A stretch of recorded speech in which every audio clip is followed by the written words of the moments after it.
여러분 안녕하세요. 영어과 김상구 교수입니다. 이제 세 번째 주로 우리 교재를 보면 우리 교재에 3과 엘리자베슨 포이트리 앤 프로즈 23페이지인데요. 이 읽고 내용을 얘기해야 되는데 읽고 하면 너무나 늦어지고, 그래서 이 교재의 내용은 미리 한번 이렇게 쭉 하고 우리가 계약을 하면 이 내용은 영어로 또 짚어보도록 이렇게 하겠습니다.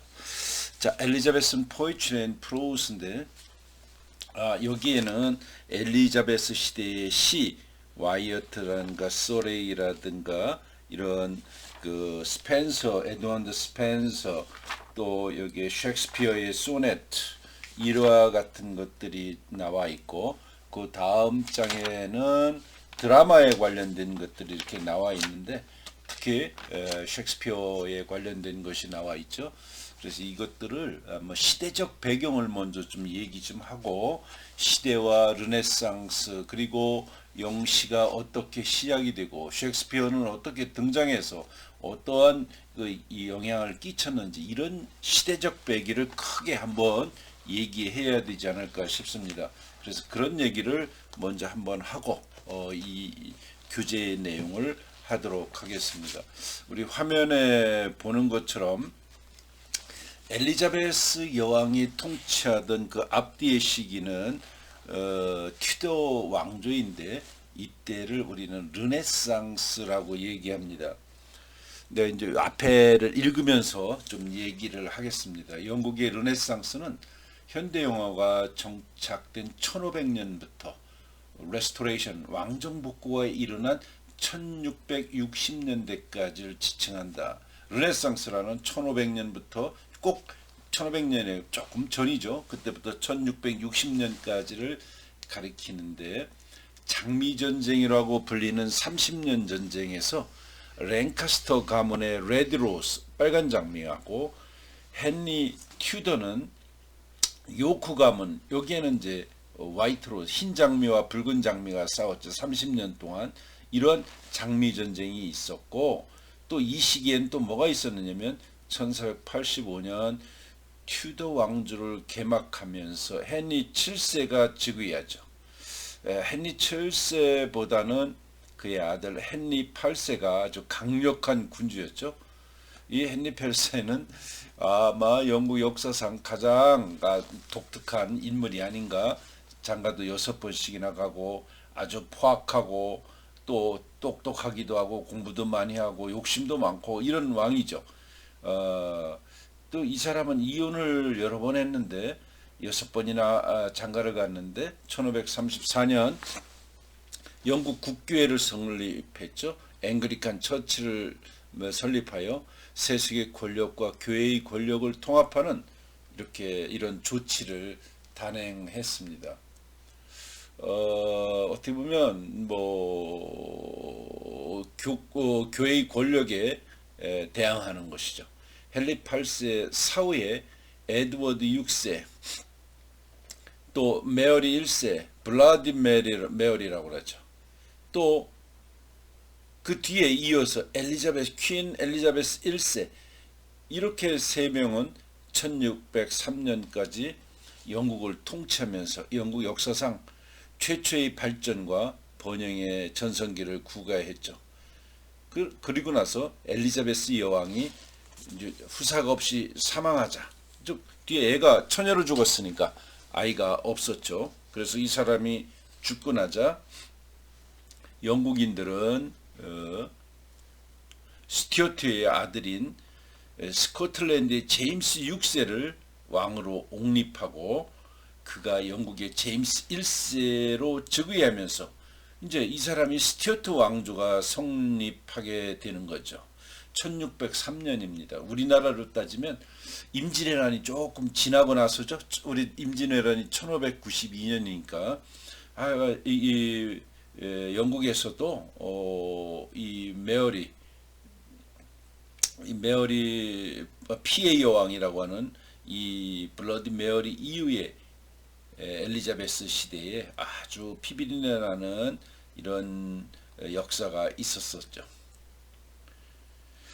자, 이 스코틀랜드의 제임스 6세가 영국의 제임스 1세를 즉위하면서 스튜어트 왕조가 이제 1603년부터 열립니다. 제임스 1세가 잉글랜드와 스코틀랜드 양국의 왕이 되었지만 두 국가가 하나로 통합되지 못한 채 양국 모두 각각의 의회와 정부 그리고 군대를 유지했어요. 제임스 1세 그 통치 기간부터 시작된 왕권과 의회의 권력의 갈등은 1625년 형의 왕위를 계산 찰스 1세에 이르러 심화돼서 마침내 내전이 일어나죠.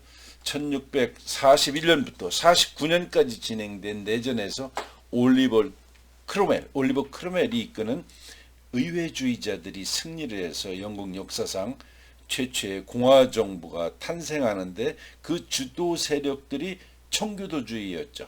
퓨리탄들. 그렇기 때문에 이 내전을 퓨리탄 레볼루션, 청교도 혁명이라고 불러요.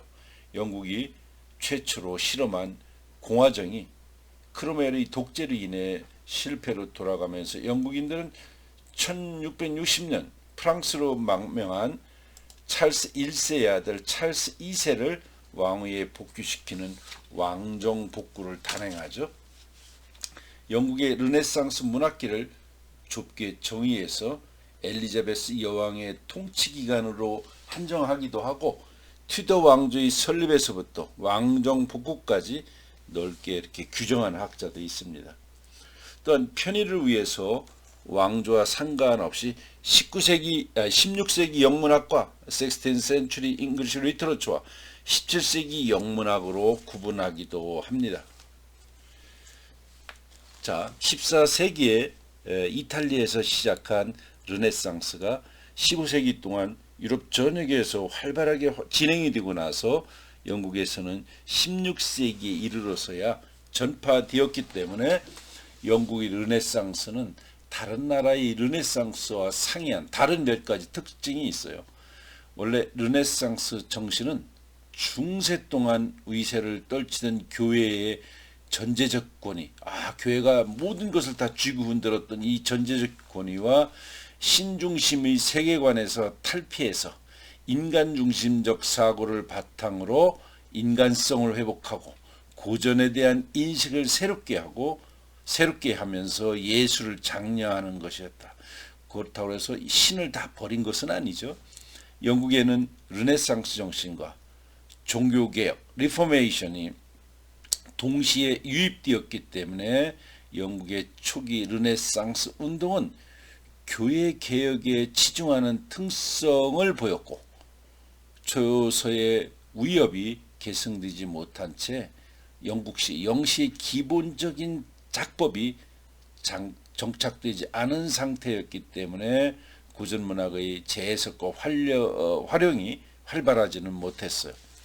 이탈리아와 프랑스 등지에서 눈부신 성취를 이뤄낸 미술 분야의 업적은 미미한 수준이었고 종교적 갈등으로 인한 반이탈리아 정서를 바탕으로 민족주의적 혹은 국수주의적인 경향을 보이기도 했다. 자, 이와 같이 얘기한 것들이 일반적인 그 영국의 르네상스의 내용입니다.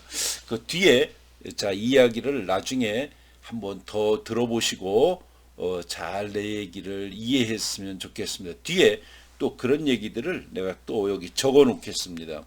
그래서 그 한번 앞에 얘기를 듣고 뒤에 거를 또 공부해보고 다시 한번 들으면 충분한 이해가 되리라고 생각을 합니다. 이 르네상스 시대에 영국 최초의 르네상스인은 토마스 모어예요. 헨리 8세 때 1인지상 만인지야 한 사람의 헨리 8세가 있고 위에는 밑엔 모든 사람들의 그 위치에 있었던 토마스 모어 수사이기도 하고 가톨릭의 수사이기도 하고 유세로 얘기하면 국무총리였죠. 그런데 그 헨리 8세의 결혼에 반대하다가 인정하지 않다가 결국은 형장의 이슬로 사라진 아주 그 최초의 르네상스인이죠. 토마스 모어가 뭐 썼나요? 유토피아라는 소설을 썼죠. 유토피아가 소설인지 모르는 사람도 많이 있는데 유토피아는 토마스 모어가 쓴 SF 소설 같은 거죠. 요새로 얘기하면 뭐 공상 소설 비슷한 소설이다. 최초의 영국 사람이 아니었나. 이 토마스 모어를 이때에 공부해 보면 좋습니다. 그래서 여기 숙제를 과제를 하나 내는데 이번 주에 토마스 모어의 유토피아를 한번 꼭 읽고 리프트로 2장 정도 A4용지 2장 내지 3장 정도로 나중에 써서 제출했으면 좋겠습니다. 자, 토마스 모어 얘기를 조금 더 하면서 해보죠. 최초의 르네상스인으로 불리는 토마스 모어는 위대한 학자이고 성직자였으며 수사였나 뭐 그랬을 것 같아요. 옥스퍼드 대학에서 수학한 모어는 그리스의 고전 철학과 세인트 오거스틴의 그 신학에도 정통했다고 그러죠. 26살에 의회에 진출한 뒤 헨리 8세의 신임을 받아서 처음에는 대법관도 됐어요. 훗날 모어는 로마 카톨릭을 탈퇴하려는 헨리 8세의 노선에 반대해서 투옥되고 단두대에 처형됨으로써 신앙과 사상, 신념을 위해 목숨을 바친 영국 최초의 인문주의자로 평가를 받습니다.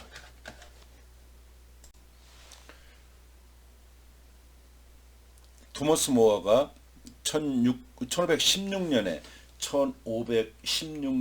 발표한 유토피아, 이상향이죠. 이상국가. 이상향은 르네상스 휴머니즘을 설파한 모어의 대표작이라고 볼 수 있어요. 이 저작은 라틴어로 쓰여졌어요. 그의 친구들에 의해 유럽에서 출판됨으로써 모어가 국제적인 명성을 얻는 데 기여했죠. 이 작품에서 모어가 그린 이상향은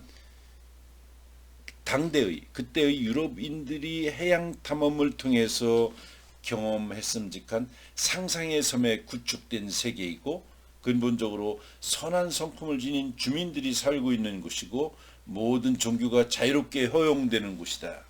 또 이 작품에서 모어는 이상세계를 내세움으로써 당대의 영국과 유럽의 사회상과 제도, 사람들의 가치관을 비판하는 전략을 구사하기도 했다.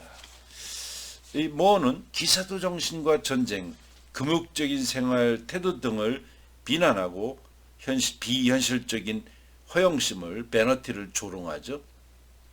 유토피아에서 보석은 지각이 덜 발달한 어린아이들의 놀이개이고 황금은 죄수들의 쇠사슬이나 더러운 변기의 장식으로 사용되죠. 이곳에서 모든 사람이 공평하게 일하고 행복을 누립니다. 모어가 이 작품에서 그리고 있는 모든 것이 완벽한 이상적인 세계는 사실은 그 실현 불가능한 세계일 것이다. 라틴어로 된 제목 유토피아가 영어로 nowhere, 이 세상에 아무것도 없다 인 것으로 감안한다면 작가의 이율배반적인 의도가 드러난 셈이라고 볼 수 있어요. 모어의 유토피아는 이후 많은 유토피아 문학의 시초가 되었습니다. 자, 그리고 이 시대의 또 대표적인 사람이 조금 뒤에 나오지만 셰익스피어인데요. 자, 이 셰익스피어는 그 사람의 태어난 일생 이런 것들은 너무나 우리 많이 들어서 좀 생략해 보기로 하죠. 지난 여름에 작년에 내가 셰익스피어가 태어난 스트래포드 오픈 에이번에 한번 갔다 왔습니다. 이 런던에서 그렇게 멀지 않은 곳에 있죠. 2-3시간 떨어진 곳에 있고 저쪽 웨일즈에서도 가깝고 그래서 런던에서 한 2-3시간이면 갈 수 있는 거리가 아닌가 이렇게 생각이 됩니다. 자, 여기가 옛날에는 상업이 발달한 도시였어요. 그래서 이곳에서 셰익스피어의 아버지는 가족쟁이도 했고 그 지역에 와서 그래도 돈도 좀 벌고 상업을 했던 이런 사람이었죠. 그 셰익스피어는 문법 학교를 라틴어 학교를 다녔고 근데 나중에 아버지가 장사가 잘 안 되고 사업이 망해서 학교 다닐 형편이 못 됐다고 그러죠. 그래서 스트래포드 오픈 에이번에 가면 지금도 셰익스피어의 생가를 고쳐서 물론 그 튜더 시대의 집은 더 허름했었을 텐데 한참 전에 새로 중창을 해서 고쳐서 지금은 관광지로 많이 이렇게 해놓고 있습니다. 나중에 계약하면 내 사진도 많이 보여주고 셰익스피어 생가에 가서 내 찍은 사진도 많고 그렇습니다. 그래서 셰익스피어 얘기는 나중에 다시 좀 더 하기로 하고, 근데 셰익스피어가 그렇게 문법 학교밖에 안 다녔는데 대단한 작품을 많이 써서 실제 생존의 인물이 아니다. 존의 아들이 아니다. 그 아버지 존 셰익스피어가 있는데 어떻게 그런 아버지 밑에 저렇게 대단한 옥스퍼드나 캠브리지를 다닌 것도 아니고 문법 학교를 다니다 말았는데 어떻게 저렇게 유명한 저 정도의 사상을 가진 인물이 태어났느냐? 이건 한 개인이 있을 수 없는 일이다. 그래서 셰익스피어는 여러 사람의 작품을 모아서 셰익스피어라고 한다 이렇게 하는 경우도 있지만, 근데 어느 게 맞는지 잘은 모르겠지만 그 동네에서 태어나고 우리가 전통적으로 믿어왔던 배워왔던 그 사람이 셰익스피어라고 보는 게 좋겠어요. 그런 조건을 바탕으로 셰익스피어를 하겠어요. 설명하겠습니다. 또 셰익스피어가 엘리자베스 여왕일 수도 있다. 그 여러 작품이 중요한 것을 뽑아서 셰익스피어라는 이름으로 했다 그렇기도 하는데 그거는 옳지 않은 것 같고요. 물론 셰익스피어 학회에서도 지금의 우리가 보는 셰익스피어는 아니다라고 한 적은 있지만, 그러나 지금 전체적인 분위기는 그냥 옛날의 믿음을 증명할 수 없으니 믿는 게 좋지 않을까 이렇게 생각을 합니다. 언제 한번 영국에 가보면 셰익스피어의 고향에 가서 여름방학에 가면 셰익스피어의 연극 같은 것들이 지금도 열리지만 세미나도 있고 아주 가서 볼 수 있는 것이 많습니다. 지난번에 내 옥스퍼드 대학을 한번 방문했는데 거기에 셰익스피어의 맥베스가 상연되고 있어서 내 포스터도 찍어온 적이 있습니다. 자, 그러면 지금부터 이 우리나라를 얘기하면 임진왜란쯤 되는 저 셰익스피어를 왜 우리가 공부하고 배우느냐? 우리 영문과에 오면은 셰익스피어를 하나로 떼어놔서 셰익스피어만 한 학기 1년을 하는 공부하기도 하고요. 셰익스피어를 가지고 몇만 명이 전 세계 셰익스피어를 전공을 하는 사람이 몇만 명이 된다고 그러죠. 자, 그만큼 셰익스피어는 영국이 망해도 망하지 않는 그런 대단한 작가이고, 셰익스피어와 토마스 칼라일이 그랬나요? 셰익스피어와 인도를 바꾸지 않겠다 이렇게 얘기했을 정도로 대단한 인물인데 아마 인도 사람이 들으면 굉장히 기분 나빠했을 것 같아요. 자, 그런 말은 하는 것이 아니고 어쨌든 셰익스피어다. 자, 그렇게 지금도 한 500년 전쯤 태어난 셰익스피어를 우리가 왜 지금 그렇게 몇백 년 전 사람을 현대사회에서 읽어야 하는가? 자, 그 문제를 보면 첫째, 실용성에 있다고 보여집니다. 경제적 가치를 높여 물질적 풍요를 추구하는 것이 우리 현실의 모습이죠. 뭔가 돈을 많이 벌어서 잘 살아야 된다, 풍요로워야 된다. 그러나 물질적 풍요로움이 진정 우리를 그렇게 행복하게 하는 것일까? 이런 생각을 해볼 수 있죠. 꼭 돈 많고 먹을 게 풍부하다고 해서 행복한 것인가? 자, 풍요롭지만 더 외로운 현대인의 모습을 우리가 살펴볼 수 있죠. 잘 사는 재벌 2세가 마약을 하고 자살을 하고 그런 경우도 많이 있죠. 꼭 풍요롭다고 그래서 행복한 것은 아니라고 볼 수 있습니다. 자, 물질과 정신은 인생에 있어서 두 개의 수레바퀴와 같죠. 돈만 있고 물질만 많다고 행복할 수 없는 삶이 있죠. 인간은 눈이 아니라 마음으로 세상의 모든 가치를 봅니다. 그래서 꼭 내 주머니가 돈이 많아야 행복한 건 아니라고 볼 수 있죠. 마음이 넉넉하면 행복할 수가 있죠. 요새처럼 바깥에 코로나 때문에 못 나가지만 홍성 주변에는 아주 아름다운 꽃이 많이 펴 있죠. 물론 이 꽃이 지고 나면 사과꽃, 살구꽃이 또 백꽃이 또 피겠죠. 자, 이같이 돈이 있다고 해서 자연을 즐기는 것만은 아니죠. 자, 그러니까 물질만으로 행복할 수는 없다고 보여지는데, 배부른 소크라테스는 안 될까? 그러면 꼭 배고픈 소크라테스여야 될까? 철학하는 돼지는 안 될까? 뭐 이런 두 가지의 반반을 엮으면 어떨까? 돈도 있으면서 셰익스피어를 공부하면 좋겠죠. 물질과 정신 모두가 풍요로워야 삶이 행복할 수 있습니다. 그래서 우리가 셰익스피어를 모르고 지날 수 있지만, 그러나 우리 셰익스피어의 36권의 그 많은 작품을 읽고 우리 안에 갖고 있을 때 인생을 향유할 수 있는 그런 여유가 더 생기는 것이죠.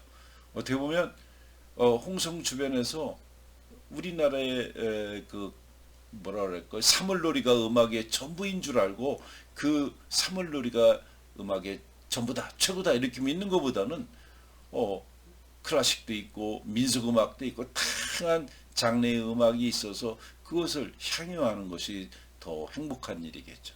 그래서 우리가 돈만 있고 먹고 살 게 있고 뭐 빵만 있다고 해서 행복한 건 아니죠.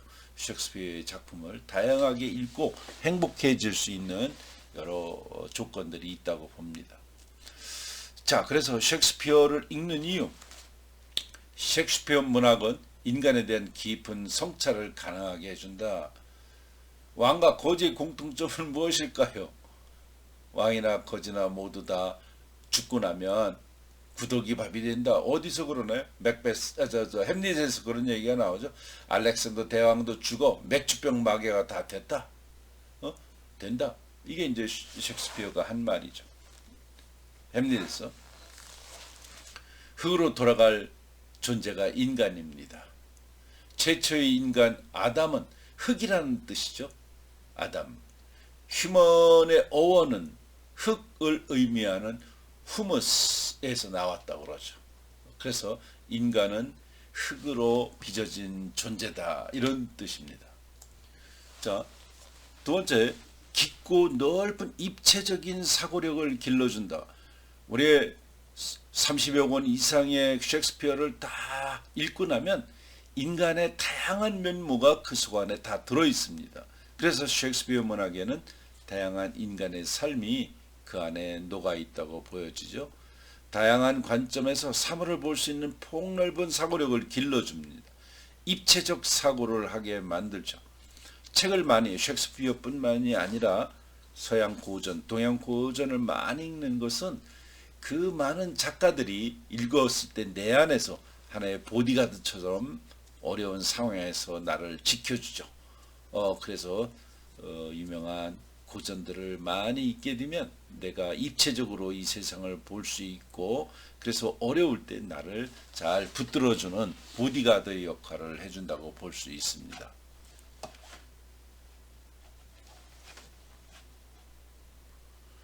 자, 셰익스피어 문학은 삶에 대한 공감 능력을 높여준다.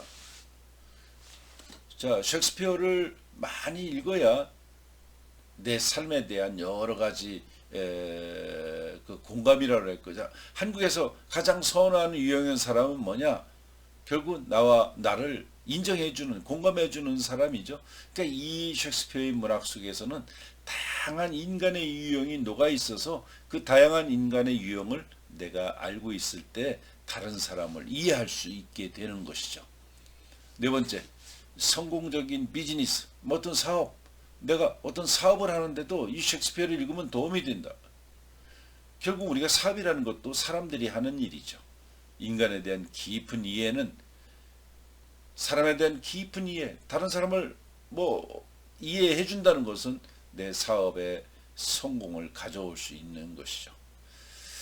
자, 그래서 한번 여러분들도 셰익스피어를 많이 읽어보기 바랍니다. 근데 이번 겨울에 맥베스를 여러 번 읽고 자료들을 모아서 나도 맥베스를 하나 썼고, 베니스의 상인도 이번 학기에 논문을 썼습니다.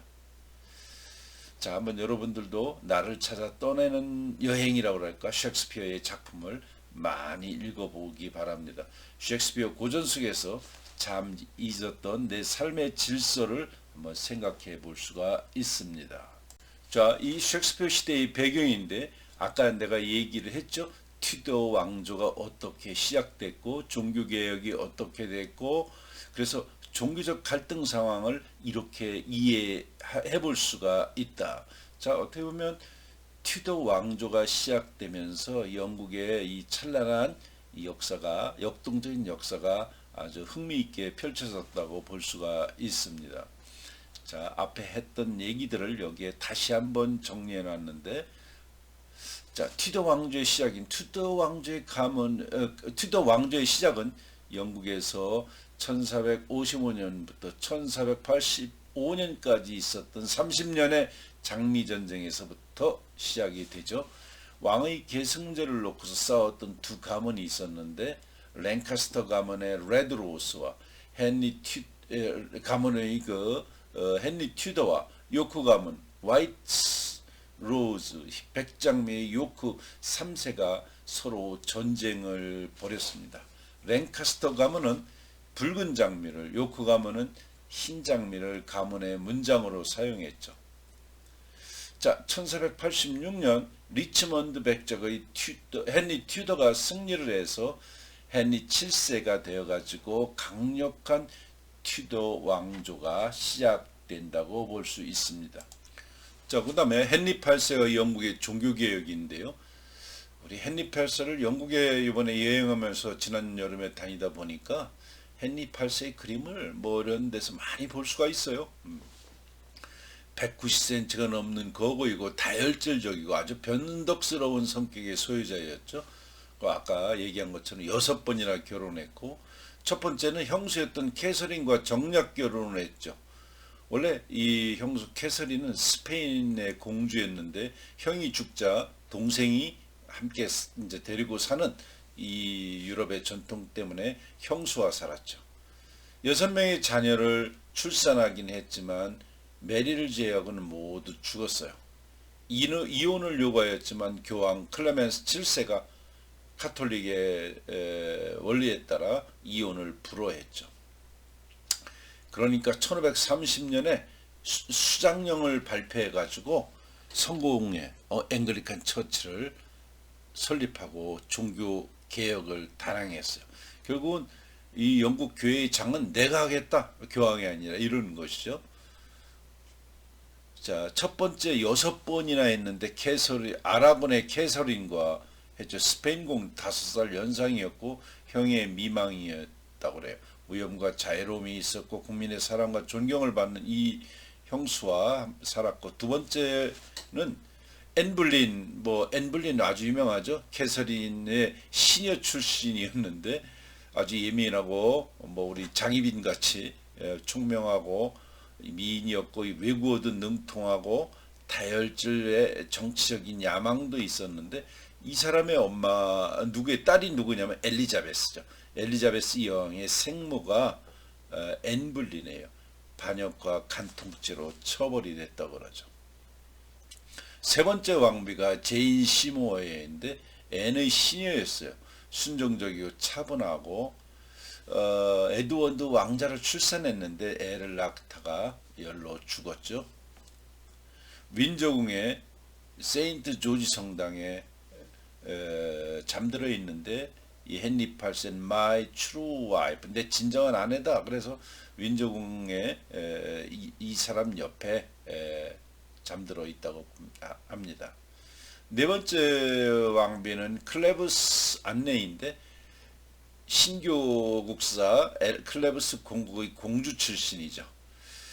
자, 그래서 매우 못생긴 여자라고 그러죠. 결국은 돈을 물어주고 결혼을 파기하기도 했던, 그래서 중매를 서선 토마스 크로멜은 반역죄로 헨리 8세가 처형을 해버렸어. 이 못생긴 여자하고 나를 결혼시켰느냐. 그래서 중매 잘못 썼다가 처형된 사람이죠. 다섯 번째 왕비는 캐서린 하워드인데 흰 피부의 15세 어린 아주 미녀하고 또 결혼을 했어요. 쾌활한 성격과 성적인 매력이 있었고 남자친구가 복잡해서 결국은 반역죄를 뒤집어 씌워 처형시켜버리고 말았어요. 여섯 번째 왕비는 캐서린 파인데 이미 두 번 결혼했던 34살의 미망이 있는데 자상한 어머니로서 안정된 왕실 구조 가정을 꾸렸고 대화가 잘 통하는 진정한 동반자였어요. 영국 역사상 최다 결혼한 왕비이고 헨리 8세가 1547년 사망을 했죠. 이 여자하고 살다가 결국은 이제 헨리 8세도 이제 사망했다고 볼 수 있습니다. 자, 메어리 1세와 이제 종교 갈등인데 이 종교의 문제는 여기에 나중에 보기로 하고요. 메어리 1세에 이어 엘리자베스 1세의 뛰어난 정치력인데 엘리자베스 1세는 현실에 순응하며 때를 기다리는 처세술이 있었다고 그러죠. 아까 앤블린의 딸이고 현실에 순응하는 처세술에 아주 대단했다. 1558년 여왕으로 등극을 했고 그렇습니다. 자, 그래서 이 엘리자베스 1세는 대영 제국으로 가는 기틀을 마련했고 해상 제국 스페인의 트레이드마크 트레이크 그 해적의 두목을 스페인의 트레이크 사용 요구를 거절을 했죠. 그래서 이제 스페인과 싸우게 되는데 1588년